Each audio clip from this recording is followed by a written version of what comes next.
It's a real privilege to speak to you on this topic that is so important to the Christian faith. Um, and so, as you would have, I guess, understood from Keon's introduction of me and my academic profile and my research interests and what I publish on. I'm primarily interested in the branch of philosophy known as epistemology and the branch of philosophy known as philosophy of religion. As an epistemologist, so epistemology is the study of the nature of knowledge, of the nature of evidence and rationality. And so I do see that as very connected to the study of history because so much in history and in the way that we investigate history turns on questions to do with how we interpret evidence and how we understand um, the way in which pieces of evidence can come together to build a case for a certain conclusion. So although I'm not a historian as such, I do try my best to keep on top of the literature pertaining to the historical study of Jesus. It's kind of my sort of very serious academic hobby, if you like, is to follow the academic literature about the New Testament and the study of the historical Jesus. So really what I want to do for you this evening is to just give you an overview of how one might build a historical case for thinking that the birth narratives in Matthew's and Luke's Gospels are historically trustworthy, at least insofar as there there are certain things about the stories, as I'll say, that I don't think we would expect to be able to have historical evidence for, such as the virgin birth itself. Nonetheless, I think there are things we can say about the question, for example, of whether the early Christians were inspired by pagan myths or even stories in Judaism to invent this idea of a virgin birth. And I think we can make a case for saying that actually that they didn't borrow this idea from paganism or Judaism. Um, and so yes, and I also want to talk about some lines of evidence that kind of indirectly show us that the Gospels are well connected with the time and place that they are speaking about, in a way that may not directly bear upon the birth narratives, but does bear upon the reliability of the authors of these Gospels. And so it should increase our confidence even in the trustworthiness of these particular narratives.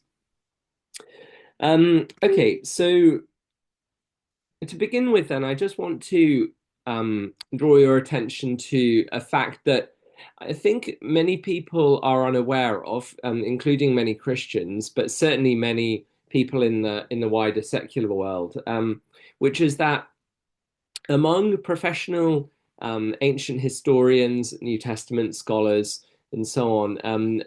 And here I include not just Christian scholars, but historians who may be Jewish, agnostic, atheist, and so on. There is actually a really solid historical consensus, not just that Jesus existed. I know some people on the internet, promote the idea that Jesus was a mythical figure. That has really no credibility in within academia. But not just that he existed, but that the general outline of his life is actually fairly well established historically. And so E.P. Sanders, this quote comes from a historian called E.P. Sanders, who was professor of New Testament studies at Oxford, um, and who is definitely not kind of pushing a kind of Christian apologetic agenda or anything like that. And Sanders says that there are no substantial doubts about the general course of Jesus's life, when and where he lived, approximately when and where he died, and the sort of thing he did during his public activity. Jesus was, and so I'm not going to actually read out the whole of this quote, but I just want to highlight some of the things that Sanders is saying are basically agreed upon by the great majority of historians who study Jesus. So roughly that when he was born around 4 BC, that he grew up in Nazareth in Galilee, he was baptized by John the Baptist, that he called disciples, preached the kingdom of God, and that he went up to Jerusalem for Passover in about 30 AD. He had this kind of protest in the temple area. He had a final meal with his disciples, after which he was arrested and interrogated by the Jewish authorities. He was executed under the orders of Pontius Pilate. And then he adds a few things about the aftermath of Jesus' life, that the disciples fled and they sincerely thought they saw him. And he's kind of agnostic, Sanders is, about the resurrection, but certainly Sanders thinks the disciples really were sincere. They really thought they saw Jesus, and so on. So as I said, the kind of broad outline of Jesus' life is really quite well established among ancient historians. However, the birth narratives are among the most doubted parts of the Gospels. And so this is a quote from the scholar R.T. France, talking about the historical discussion of the birth narratives. So he says that the few other parts of the Gospel narratives are so widely regarded as legendary.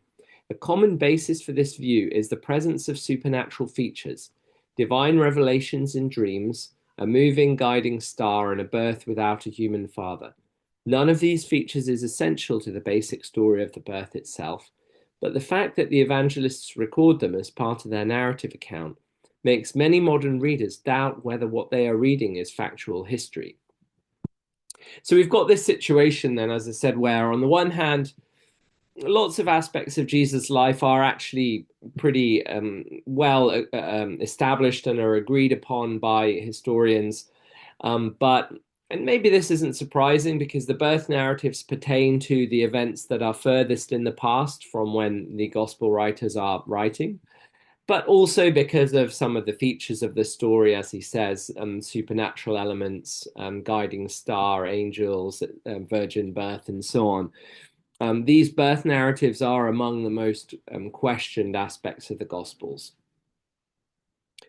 Okay, so what I want to do then in this lecture is start by giving you just a little bit of historical context about the time and place into which Jesus was born, and just walk you through briefly why historians give the approximate date of his birth as being sometime around 4 BC.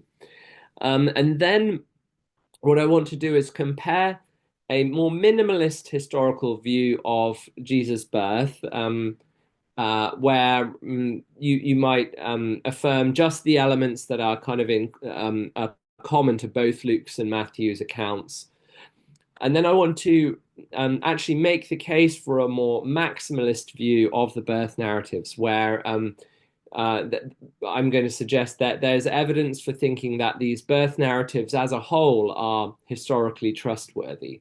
And that doesn't mean that every detail of them can be proved historically.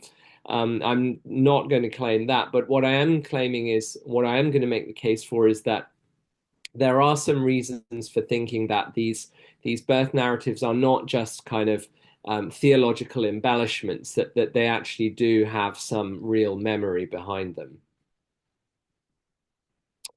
Okay, so the context into which Jesus was born. So Jesus was born at a time of relative peace and stability in the Roman Empire. So the Roman emperor who was reigning was Augustus. So he reigned from 27 BC through to 14 AD.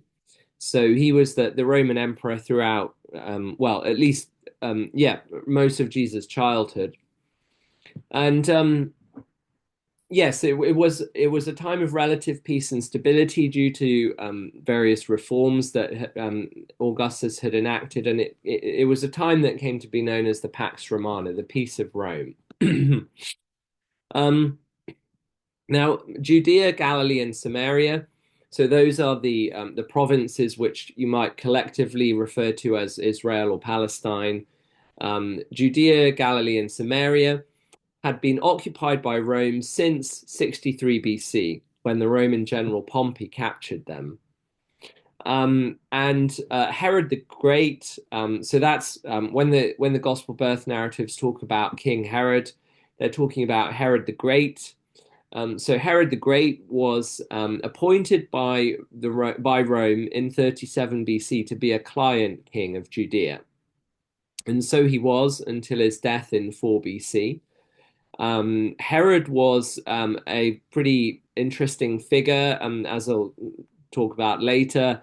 He was prone to extreme paranoia and violent anger. He killed a number of members of his own family in his paranoid rage. But he also commissioned some absolutely staggering building projects, some enormous building projects, including the very significant expansion of the Second Temple in Jerusalem. So the temple that had been sort of built again once the Jews returned from exile, but Herod made it much more impressive. Okay, so yes, how is it that we can approximately date Jesus' birth? Well, we have a few anchor points.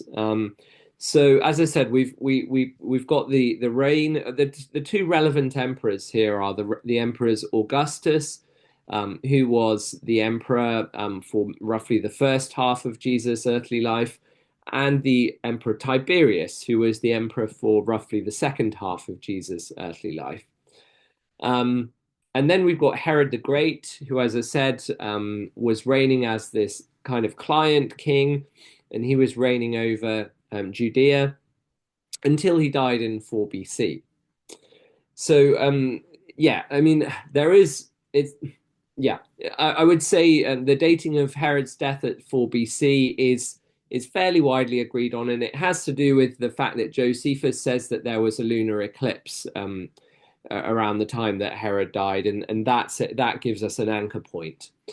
But the Gospel of Matthew says that Jesus was born just before Herod's death.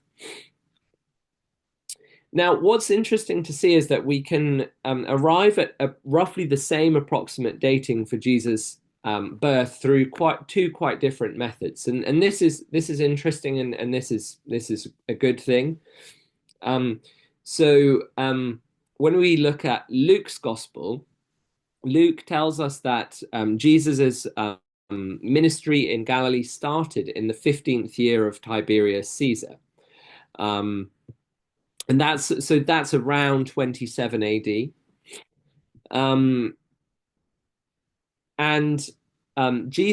Luke also tells us that Jesus himself was about 30 years old when he began his ministry. Okay, so if we sort of project back then about 30 years, then we get, I mean, and of course, about is a vague term, so we wouldn't expect it to be exact, but that takes us back to about the same time, or sometime around 4 BC, and so that is generally held to be the date of Jesus. The rough year of Jesus' birth. I don't think we can really get much more precise than that. Yeah, in terms of the 25th of December, I think that's I don't think really anyone is wanting to claim that was the date on which Jesus was born.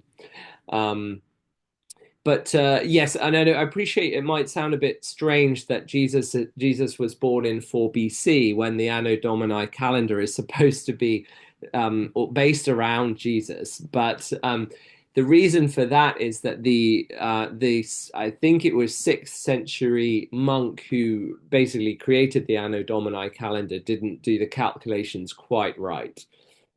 Okay, so anyway, all that to say, we can we can roughly arrive at a year for Jesus' birth by these two different methods. One, so Matthew telling us that Jesus was born just before Herod's death and Herod died in 4 BC.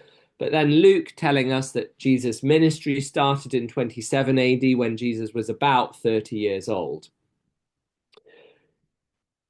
Okay, so as I said, I want to contrast two broad approaches to thinking about the circumstances of Jesus' birth. The first is what you could call a minimalist approach, and it basically wants to say that, well, at least the point of view of what a historian can establish, that doesn't mean there aren't more things that one can believe on the basis of other reasons, but in terms of the study of history can establish, it's going to be something relatively minimal, and in particular, it's going to be those things that Matthew and Luke both attest to. And here's the thought. Matthew and Luke's birth narratives are really quite different. If you read them, they just are quite different. They cover quite different sets of events. Now, I don't think that by itself that doesn't mean they're contradictory, but they are different. So Luke doesn't have the whole escape to Egypt, the fleeing from King Herod, all of the business about Herod killing the baby boys in Bethlehem. On the other hand, Matthew doesn't have all the stuff about Mary going to visit her cousin Elizabeth. All of the stuff about the angel appearing to Mary and to Zechariah, John the Baptist's father, and so on. And so the thought is, like, at the very least, it doesn't look like Matthew and Luke's birth narratives were based on each other. It looks like they are quite independent of each other. And so, given that they seem to be independent of each other, if there are points where they agree, it seems like those points of agreement go back to a considerably earlier tradition, which has, the earlier that tradition is, the better the chance it is of being historically authentic. So that's the rough idea. And this is basically the approach that is taken by a very respected New Testament scholar, Edmund Brown, in his book The Birth of the Messiah. So he thinks that the points that can be established with varying degrees of confidence on the basis of this kind of minimalist method would be the following. So that Jesus' parents were named Mary and Joseph, that it was believed that Jesus was conceived miraculously by the Holy Spirit. Notice that instead of saying the historian can show that Jesus was conceived miraculously, but that at least it was believed from a very early stage that Jesus was conceived miraculously, and that Jesus was a descendant of King David, that his birth took place in the Judean town of Bethlehem, and that Jesus subsequently grew up in the Galilean town of Nazareth. Now, I think that's all fine. And if again, history is not the only way by which we can come to know things. And so even if that's all that history can establish, I don't think that means that one can't believe more than that about Jesus' birth. But I do think that one can make a more maximalist case for the historical credibility of the birth narratives. And to that end, before I go further, this is just a little refresher of what's in those birth narratives. So I'll just leave that for a moment. I won't do talë për 5 minuta që ju ta vëzhgoni, pra në të majtën tuaj, shpresoj po, si e majta ime, keni rrëfimin e Mateut, të fëmijërisë së Jezusit, edhe kemi gjë në Regjinë e Jezusit, what I want to do then is firstly, I want to consider a significant obstacle to viewing the Gospel's birth narratives as holistically reliable. In fact, it is one of the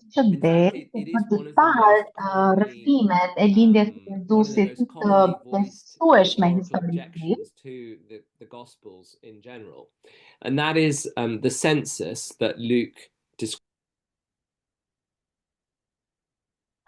Kjo lidhet me regjistrimin e popullsisë që përmend Luka në Ungjillin e tij, dhe si mund të përputhet kjo me të dhënat e tjera historike biblike.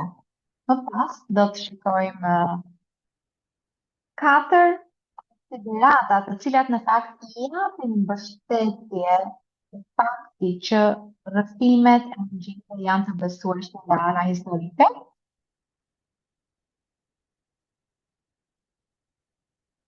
Dhe pastaj në fund flasim sa shumë mund na tregojë metoda historike ne për pyetjen a ka lindur Jezusi nga një virgjen. Filloj me të parën. Pra, ka një çështje që ka dalë me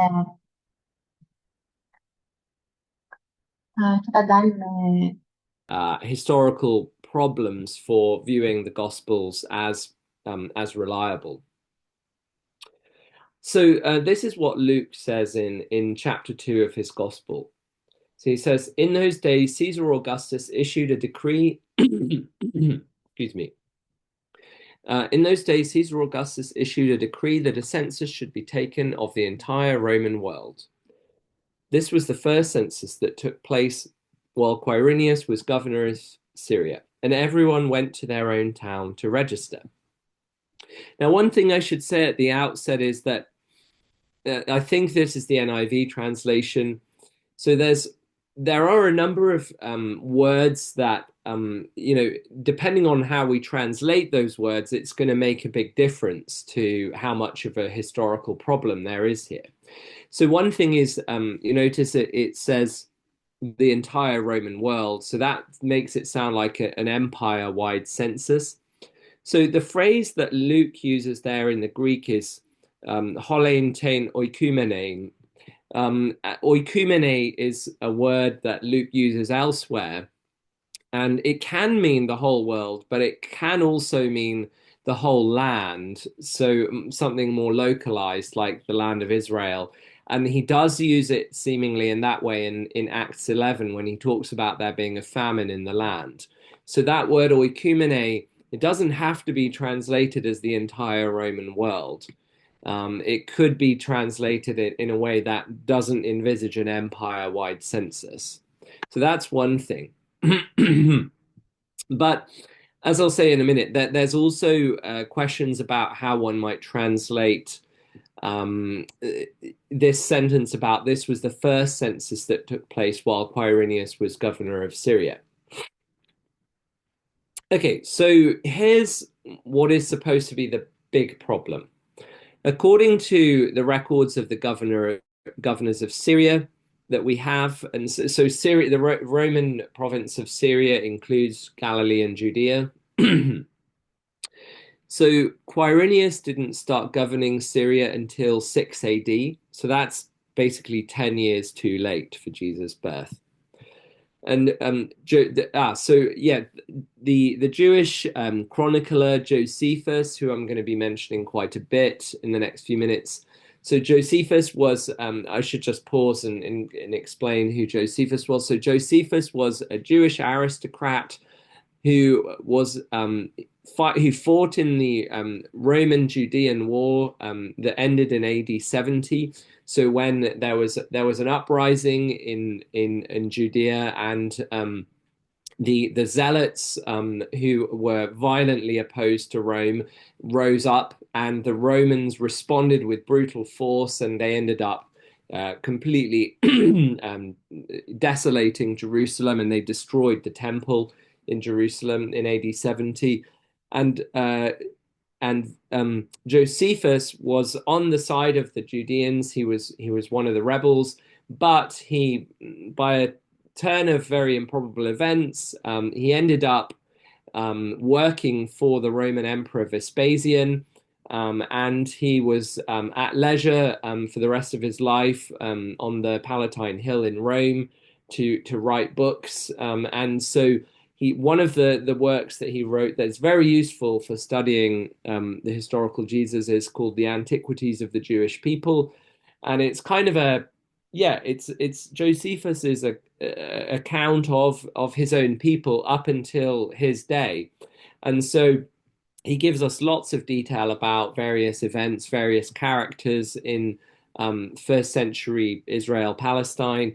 He gives us quite a lot of detail about the different groups in among the Jews. So he tells us quite a lot about the Pharisees, the Sadducees, and the Herods and so on, and it's a very useful resource for historians studying Jesus, and to a very large degree it confirms the sort of picture that the Gospels paint of what this world was like in which Jesus lived.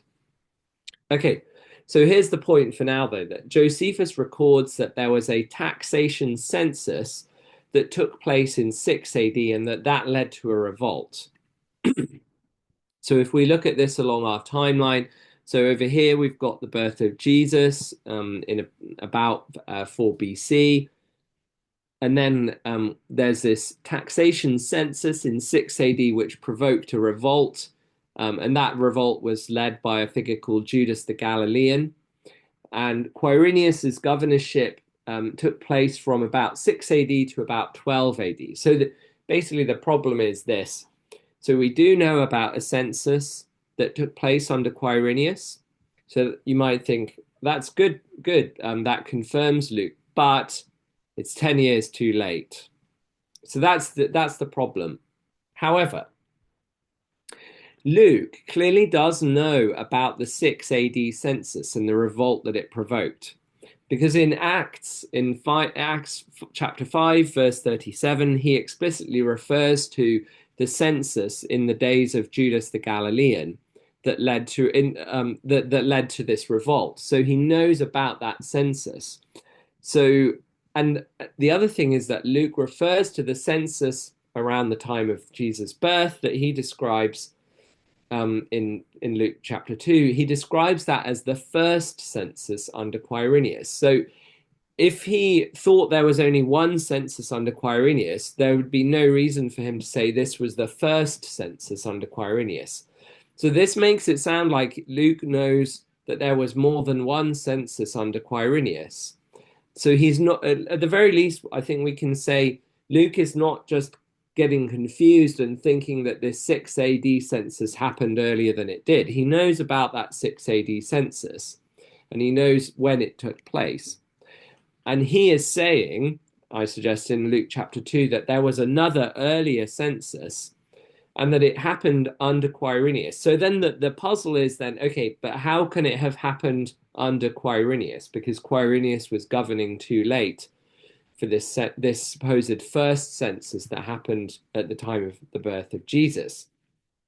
So I think there are some things we can say about that. But before I go on to suggest those things, I think we can already say that given Luke's very striking accuracy on many other similar matters, it seems reasonable to give him the benefit of the doubt. Now, in the you can see at the bottom, I've put a reference to a book by Colin Hemer. It's a book called The Book of Acts in the Setting of Hellenistic History. And really what Hemer does there is catalogue a huge number of points of corroboration, external corroboration of the Book of Acts. I think it's the final 16 chapters of the Book of Acts. So a vast number of very small details about the different places that Paul travels to in Acts, and details that Luke gets right in his Acts account. Things like the names of the governors and the rulers in these different towns that Paul went to. Things to do with what were the local trades, that the artisans, the ways that people used to describe the particular names they used to describe their gods, even the titles of the rulers in these different places in the Roman Empire that were very varied. So you would have things like I think it's on the island of Crete. The governor is known as the first man, and Luke gets all of these things right. Things that would be very difficult to get right in the first century unless you had first-hand knowledge, because of course there wasn't the internet, there weren't encyclopedias. Traveling was very dangerous and expensive. So all that to say, I think we should give Luke the benefit of the doubt on this, but there is a bit more we can say. There are some possibilities that I think are reasonably plausible. Possibilities which, if they were true, would mean that what Luke says about this earlier census under Quirinius um, uh, would be accurate.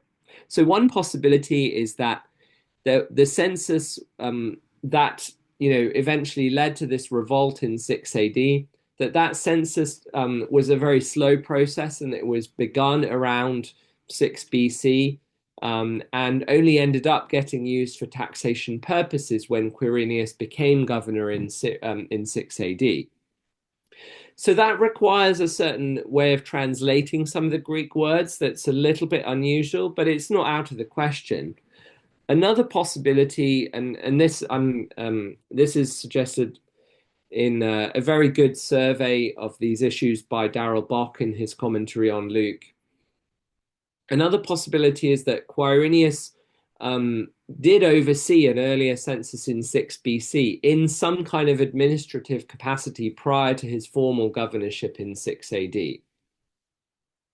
So all that to say, this issue, which is often presented as a big obstacle to the trustworthiness of the gospel accounts, I think is by no means kind of insurmountable. There are, as I said, in general, I think the fact that Luke's accuracy on so many issues like this has been confirmed means that it's reasonable to give him benefit of the doubt, but also there are some plausible possibilities, plausible ways in which this will turn out to be correct. Okay, so I want to now go on to talk through 4 lines of evidence that are supportive of the historical trustworthiness of these birth narratives. So the first one has to do with patterns of personal names in the Gospels. And I'll explain, well, I'll explain each of these in more depth. The second one has to do with the way that Matthew quotes the Old Testament and says that Jesus' birth fulfills the Old Testament in various ways. The third has to do with so-called undesigned coincidences with secular history. And the fourth has to do with the way that Herod's behavior in the gospel account, in Matthew's account, the massacre of babies in Bethlehem, may not, that it's true that we don't have an external corroboration of that, but what we do have external corroboration for is that Herod definitely seemed to have this violent paranoia that makes it quite plausible that he would behave in this kind of way. Okay, so let's start with this this thing about name statistics and naming patterns. So there's an archaeologist named Talilan who has assembled a fairly large database of the names of real people who lived and died in Israel, Palestine, in a sort of window 100 years either side of Jesus. And it's worth stressing that she is not doing this in order to kind of, argue for the gospel's reliability. She's not doing it for that reason at all. She's just doing it as an archaeologist who is interested in this time period in the study of ancient Israel.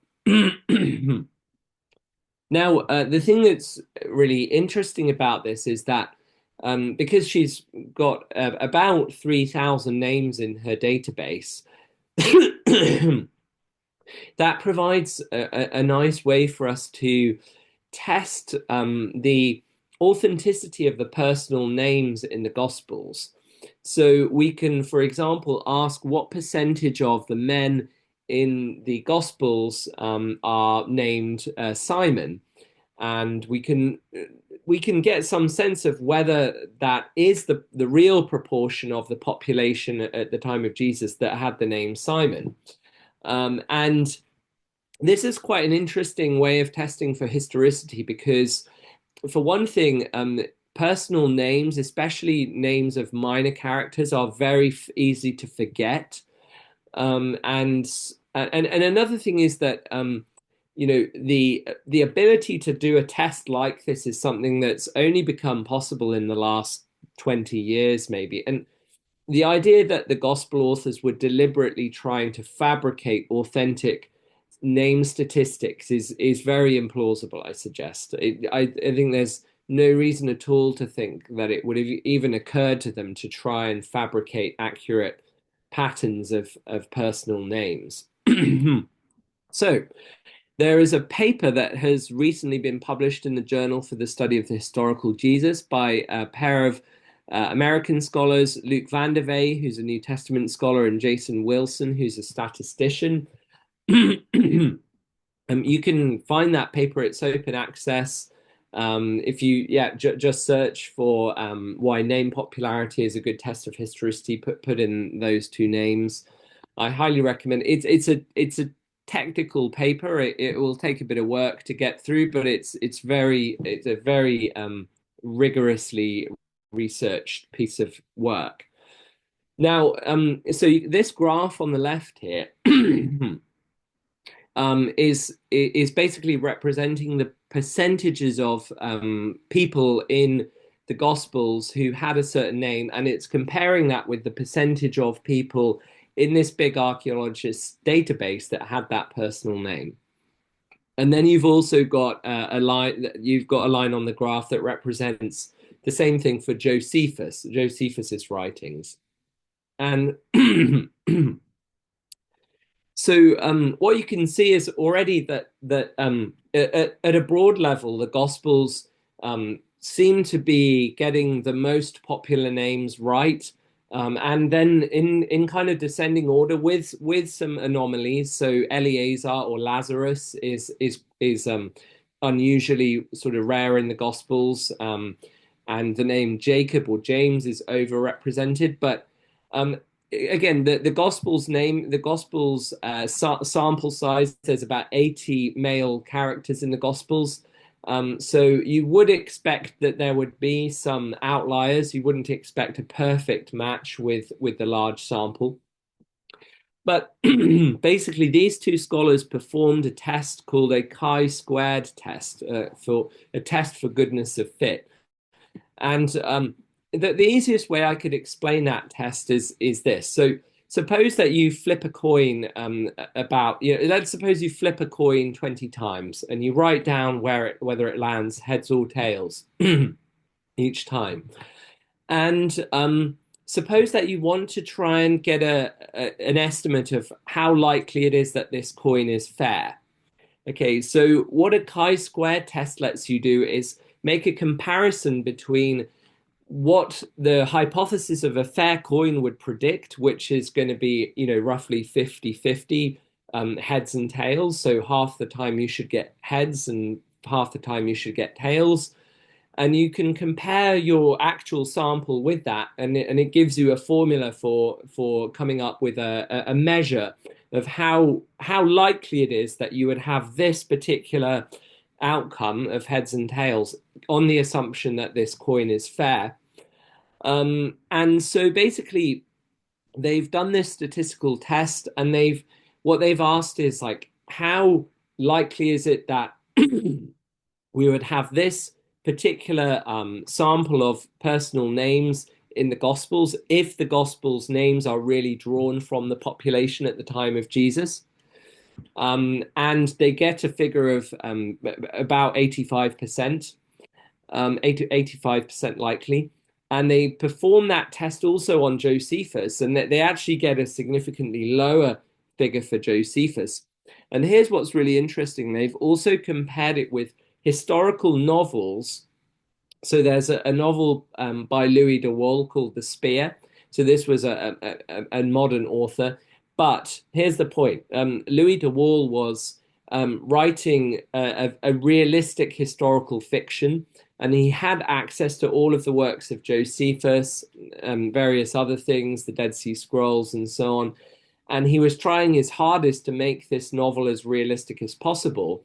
But here's the thing: when these two scholars applied this same test to the patterns of names in these novels by Louis de Wohl, the likelihood of these names being drawn from the real population at the time of Jesus was astronomically low. So that basically the novels completely failed on this test. Josephus did all right on the test, and the Gospels did extremely well on the test in terms of how likely is it that these names are truly representative of the actual naming patterns at the time of Jesus. Okay, so this is what they say in the conclusion to their paper. They say that the evidence suggests that the Gospels accurately retained personal names, those unmemorable pieces of personal information, at a remarkably high level, reflecting characteristics more in line with Josephus than with ahistorical and novelistic samples. In the words of Richard Bauckham was the scholar who first noticed that this striking goodness of fit with the names. In the words of Richard Bauckham, all the evidence indicates the general authenticity of personal names in the Gospels. So here's why this is relevant to the birth narratives. Now, I want to be clear. I don't think that the authenticity of the personal names in the Gospels by itself doesn't show. It doesn't prove that any of the stories in which these characters appear are true, but it does raise the probability of that, because if the Gospel authors were making up their stories, you would expect that there would be a fair number of made up characters in those stories. Whereas if the gospel authors are trying their best, if they have good access to the events and they're trying their best to faithfully preserve a record of what happened, you would expect them to preserve authentic personal names. So it does, I suggest, indirectly raise the probability that the birth narratives preserve real memory. And this is particularly relevant to Luke's birth narrative because Luke has a number of named characters. So not just Mary, Jesus, and Joseph, but also Elizabeth, the mother of John the Baptist, Zechariah, John, Simeon, Anna. And so I suggest that given that it looks like in general Luke's personal names are excuse me, that Luke's personal names are real people, it makes it less likely that these birth narratives in which these names feature are just completely fabricated stories. It doesn't completely rule it out by any means, but it makes it less likely.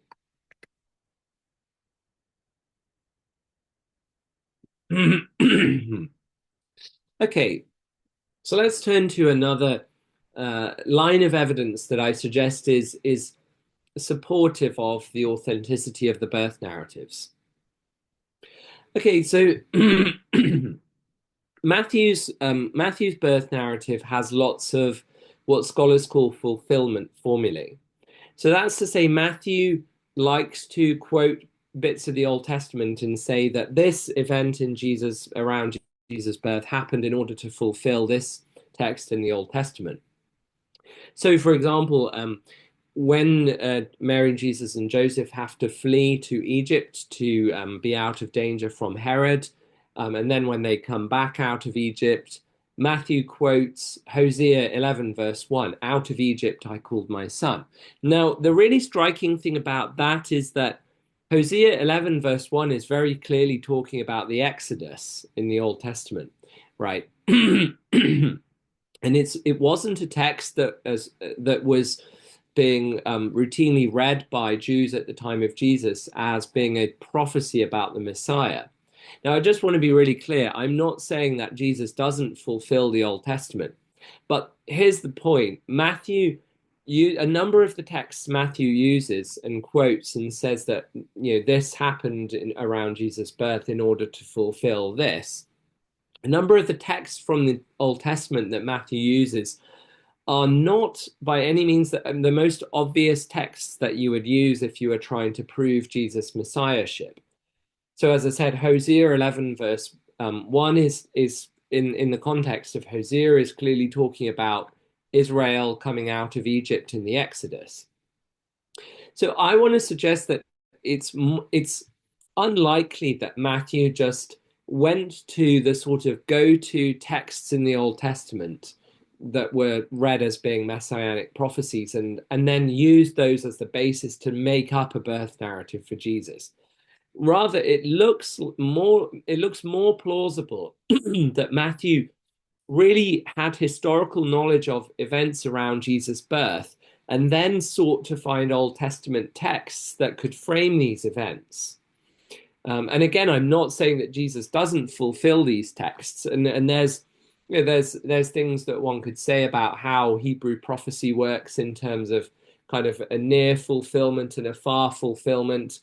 But again, the many of the texts that Matthew uses are not the most obvious ones that someone might go to if they were just trying to make up a birth narrative for Jesus. It looks more like Matthew knows of real events that happened surrounding Jesus' birth, and then he in it looks back in retrospect and reads parts of the Old Testament in light of those real events that he knows about. Okay. A third consideration, what you might call undesigned coincidences with secular history.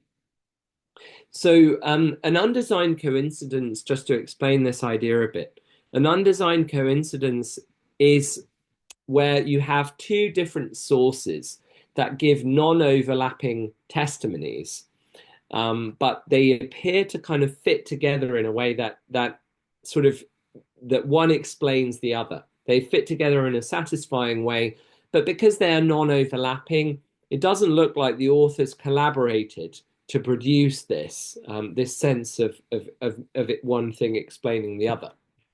It looks like the best explanation is that there was a real event and two different perspectives on it. So let me just give you an example from everyday life. So suppose that I'm meeting a friend for coffee, and the friend is late, and my friend says that she was held up because there was a car accident at a certain intersection. And then suppose the next day I'm talking to a different friend, and he says that he happened to walk past that particular intersection, and there was lots of broken glass and there were tire marks on the road. So do you see how those two bits of information, they're non-overlapping, but they fit together. So one friend says that they were late because there was an accident at a particular intersection. Another friend doesn't mention anything about the accident, but they say that there were tire marks and broken glass on that section of road. And obviously that those two things kind of it seems like the best explanation is there really was an accident at this intersection and we're getting two different angles on that real event. Okay, so here's an example of an undesigned coincidence between Matthew's birth narrative and Josephus. So Matthew chapter 2, verses 22 to 23 says that when Joseph and Mary returned from Egypt to Judea, that upon hearing that Herod's son Archelaus was reigning, so Herod had just died at this point, and that upon hearing that Herod's son Archelaus was reigning, Josephus was afraid to settle in Judea. And here's the thing, Matthew doesn't say why Josephus was afraid because of Archelaus. He doesn't elaborate. However, Josephus records that there was significant unrest when Archelaus took over the throne from his father. And basically what happened was that there was unrest and kind of protests, and Archelaus tried to suppress this unrest very brutally. He kind of handled it very poorly, culminating in Archelaus sending Roman soldiers into the Jerusalem temple at Passover and killing several Passover pilgrims and cancelling Passover that year. So that would make a whole lot of sense of why Joseph would be afraid to settle in Judea if Archelaus was ruling. But Matthew doesn't tell us about this stuff with Archelaus suppressing the uprising and killing people at Passover. So it's kind of non-overlapping. It doesn't look like this was done deliberately by Matthew or Josephus, but it looks like the best explanation is there's a real historical reality behind this, with two different perspectives on it. And it suggests that when Matthew describes the return of Mary and Joseph with Jesus from Egypt, that they had intended to settle in Judea, but that instead they went to Galilee, that this really did happen. And plausibly the reason that they didn't settle in Judea was that they were afraid because Archelaus had shown himself to be very brutal. And actually, I should say another thing it shows is that Matthew is aware, even though he doesn't tell us this, it's implicit that Matthew is aware that Archelaus did not have jurisdiction over Galilee. Whereas Herod the Great did have jurisdiction over Judea and Galilee. But basically, when Herod died, his kingdoms were given to his sons, and Herod Antipas, who, of course, we'll encounter later in the Gospels, it's Herod Antipas who puts John the Baptist to death. Herod Antipas is the ruler of Galilee, and Herod Archelaus is the ruler of Judea. But Matthew doesn't tell us that, but it's clear that he is aware of that because the fact that Joseph would think to go to Galilee implies that he knows that Archelaus is not ruling over Galilee as well. Okay, so finally, more on Herod. So yeah, as I said, and now we're talking about Herod the Great. So that's the father of Herod Archelaus and Herod Antipas. So Herod the Great, who is the client king at the time that Jesus was born, it is pretty clear that he was violently paranoid. And as I said, that this narrative in Matthew's account of how Herod was so paranoid about the idea of there being an alleged new king of the Jews who had just been born, and which led to him ordering the deaths of boys under the age of 2 in Bethlehem and surroundings. We don't have external corroboration for this. And I should say that I don't think that we should particularly expect to have external corroboration for this. Bethlehem was a small town. By today's standards, it probably had not many more than 1,000 people. So, the number of boys under the age of 2, we could be talking 20. It's not very, I mean, it's tragic, obviously, but it's not very many in the grand scheme of things. And so there's not a particular reason to expect this to have been recorded, especially given that Herod is doing so many other violent things on a much larger scale. And so what I want to suggest is that the fact that what we do know about Herod is that he was very violent, and he was very paranoid, does make it credible and believable that he might do something like this, let's say, ordering the massacre of infants. So, for example, he had his wife, Mariamne, his favorite wife, executed in 29 BC because he believed that she was plotting against him. And he came to regret that, but he did do that. He killed 3 of his sons in 7 BC, fearing they were plotting to overthrow him. And he ordered mass executions of his enemies to be carried out upon the event of his death. Thankfully, that was not put into action. That order was not carried out. But again, it just kind of shows the sort of person that Herod was. Okay, so finally then, this question of the virgin birth. Now, as I said, I don't think we should expect historical methods to be able to establish the virgin birth. I mean, for one thing, it's okay. So unlike the resurrection, where I think you would have some expectation of resurrection appearances, that you would expect there to be some kind of public dimension to the resurrection.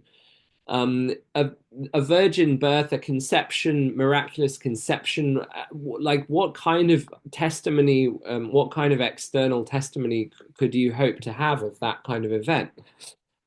So all that to say, I don't think we should expect historical methods to be able to prove the virgin birth. But what we can ask about is whether there's reason to think that the early Christians made up the virgin birth on the basis of borrowing from either paganism or Judaism. And basically, Raymond Brown, as I said in this very big book, The Birth of the Messiah, does quite a careful study of this.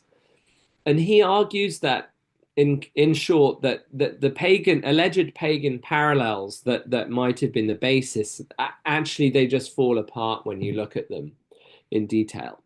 And this is what he says: these pagan parallels, so called, consistently involved a type of hieros gamos, that's a Greek phrase meaning a sacred marriage or a sacred union, where a divine male in human or other form impregnates a woman through normal sexual intercourse.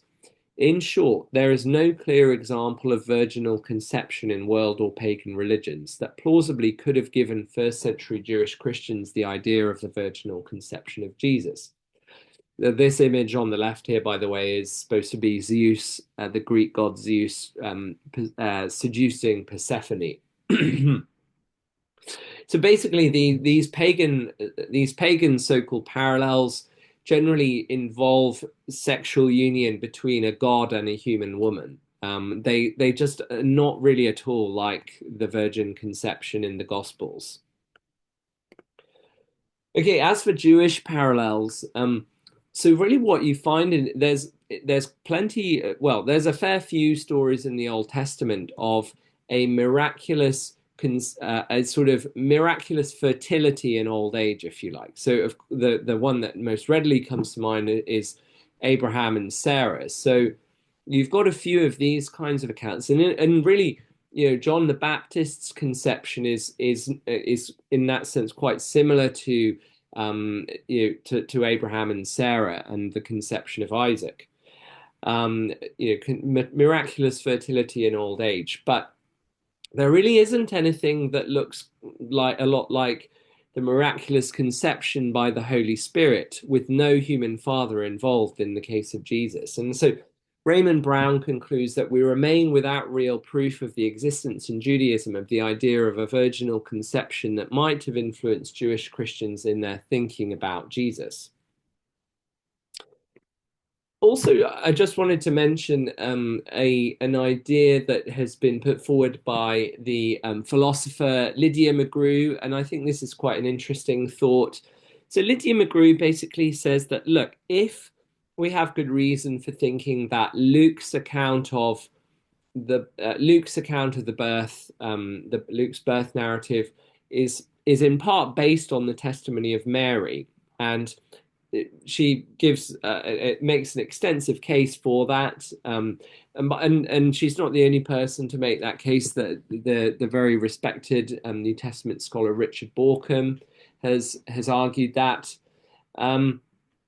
But if we have reason to think that this claim about a virginal conception of Jesus came from Mary, then we have to ask, if we're going to say that she made it up, when did she make it up? And it looks really like there's 2 points in the timeline when it would make any sense for her to make up this claim. So the first would be after conceiving. And the other time would be after Jesus' death, and so the early Christians believed Jesus' resurrection. So in the kind of apostolic period, the Acts period, that's to say.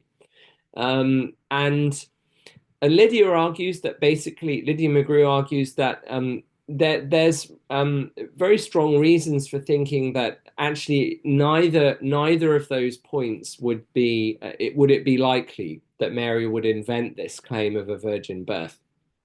So if Mary had become pregnant, presumably the normal human way, and made up this claim that the Holy Spirit miraculously conceived the child, well, firstly, that idea wasn't an idea that was kind of something that would be at all likely to occur to her. There weren't precursors for that in Judaism. But secondly, it wouldn't really have helped her at all. If anything, it would have made it worse for her in terms of the shame that she would have been subjected to. Okay, as for the idea that Mary, as a much older woman, would have made up the idea sort of just out of the blue, kind of 30 odd years later, that Jesus had been conceived miraculously. So the reason Lydia McGrew suggests that it's very unlikely that would have happened is that we have to remember that Jesus's brothers, James, particularly James, but also Jude, were in positions of leadership in the early church. And part of their kind of authority clearly was to do with the fact that they had a biological connection to Jesus. And they would have had a very good reason to want to shut down this claim if Mary was just suddenly coming out of the blue with this claim that Jesus had been conceived miraculously. James and Jude would have had very strong reason to want to oppose that idea because it would have seemed to weaken their connection to Jesus. So Lydia argues on that basis it's very unlikely that this claim would have been made up by Mary at that point in time. Okay, then, just drawing all of this together. So I've suggested then that historical methods can't prove the virgin birth, but I don't think we should expect them to be able to. This is different from the resurrection, as I said, where with a resurrection, you might expect there to be some kind of public witness to the event, or at least to witness to Jesus appearing after he's risen. But there's no such expectation with a miraculous conception. The believability of the supernatural elements of these birth narratives is bound up with much bigger metaphysical questions about the kind of universe that we're living in. And historians aren't sort of in a position to settle those types of questions. And I suggested that a major obstacle to viewing the infancy narratives as historically reliable, namely the census in Luke's account, does admit of various possible solutions. Don't think it's by any means insurmountable. And I've also suggested that there are several independent lines of evidence that are suggestive of the historical reliability of the birth narratives.